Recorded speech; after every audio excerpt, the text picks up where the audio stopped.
It's 2 a.m. You're alone in the dark of the ward, or so you think, and you feel a tiny, sharp spark of pins and needles in your big toe. You try to move it, and it actually twitches. You gasp, and suddenly, Bakugo's head pops up from the armchair. He's been awake the whole time. The chaotic, desperate joy that follows that one tiny movement is more intense than any villain victory. The mission was supposed to be straightforward. That's what they always said. You'd noticed. In the debriefings afterward. Supposed to be. As if the word supposed was some kind of shield against consequence. As if intending for something to go smoothly was the same as actually going smoothly. It wasn't. You remembered fragments. The villain's quirk. Something to do with the nervous system.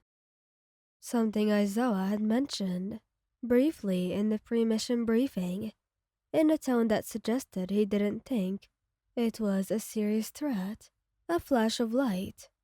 The way your legs had simply stopped working, mid-step, like a plug yanked from a wall. The ground coming up fast. Katsuki's voice, somewhere above and behind you, screaming your name with a sharpness that didn't sound like him at all. Or maybe it sounded exactly like him. The version of him that existed only in genuine terror. And then, white. The hospital ceiling was the most boring thing you'd ever looked at, and you'd been looking at it for 3 days. You're staring again, Ijiro said from the chair beside your bed. He had dark circles under his eyes that he was trying very hard to pretend you couldn't see. His red hair was down, loose around his face, which meant he hadn't bothered with his morning routine. He only skipped it when he was really scared. There's not much to look at, you said. I could put something on the TV. E.g. Yeah. Stop trying to fix it. He was quiet for a moment. His hand, which had been resting on top of yours, squeezed gently. You felt that.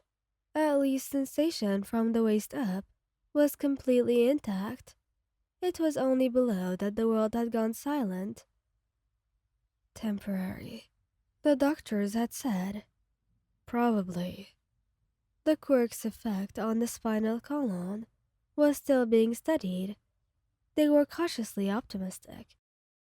You had learned, very quickly, that cautiously optimistic was doctor speak, for we genuinely don't know.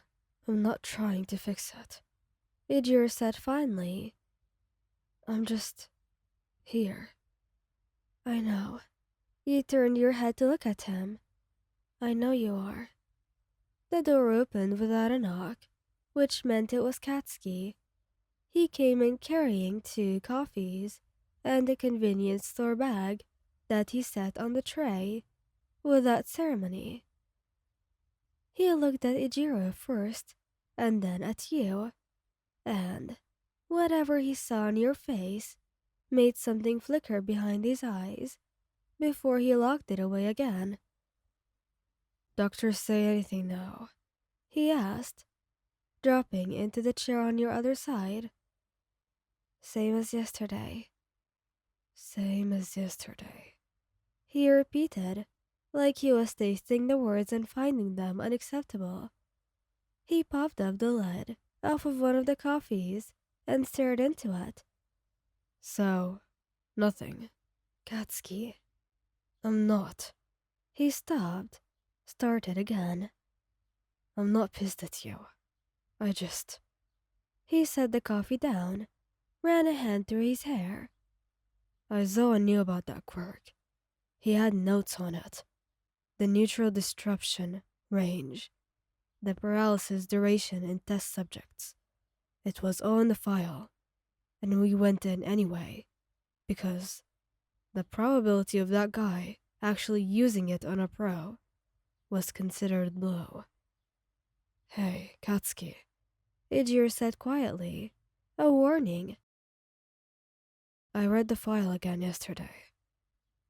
Katsuki continued, ignoring him. 3 times. Trying to find what I missed. What we missed. His jaw was tight. There was a window. About 4 seconds between when he charged the quirk and when he released it. If I'd seen it faster. If I'd moved faster. Stop. Your voice came out steadier than you felt. Don't do that. I'm just saying. I know what you're doing. You're building a case against yourself, so you have something to be angry at. That isn't the situation. You watched him. He didn't deny it. It's not your fault. It's not Iji's fault either. It happened. The silence that followed was the kind that felt like it had weight. Ijiro was the one who broke it. How are you feeling? Actually, not the answer you've been giving the nurses. You considered lying. It would have been easier. Scared. You admit. Not of the paralysis exactly. More of not knowing. I keep trying to move my foot, and I can't tell if it's getting better, or if I'm just getting used to it. Katsuki made a sound, low in his throat. He reached over and took your hand in his. It's getting better, he said. You don't know that. I know you. His thumb pressed against your knuckles. And you don't stop. That's not what you do. My legs aren't doing much of anything right now. Your legs aren't you. It shouldn't have helped as much as it did. You looked at him for a moment, the hard set of his mouth, the red still rimming, his eyes from a night you suspected he'd spent entirely awake, and felt something loosen in your chest. Okay, he said quietly. Ijiro leaned forward and pressed his forehead against the side of your head. We're not going anywhere. You know that, right? Wherever this goes, however long it takes, we're here. You have jobs, lives. Yeah, and you're in them. Katsuki said nothing. He didn't need to. He was still holding your hand, tight enough that you could still feel his pulse in his fingertips, and that said everything he didn't have the words for. The fear he'd swallowed down and converted, as he always did, into something that looked like steadiness. Outside, the city went on. Heroes followed reports. Villains made plans. The world moved at its usual relentless pace and paid no attention to the 3 of you in a hospital room that smelled like cooling coffee and alcohol. But in that room, nothing moved at all. You were still.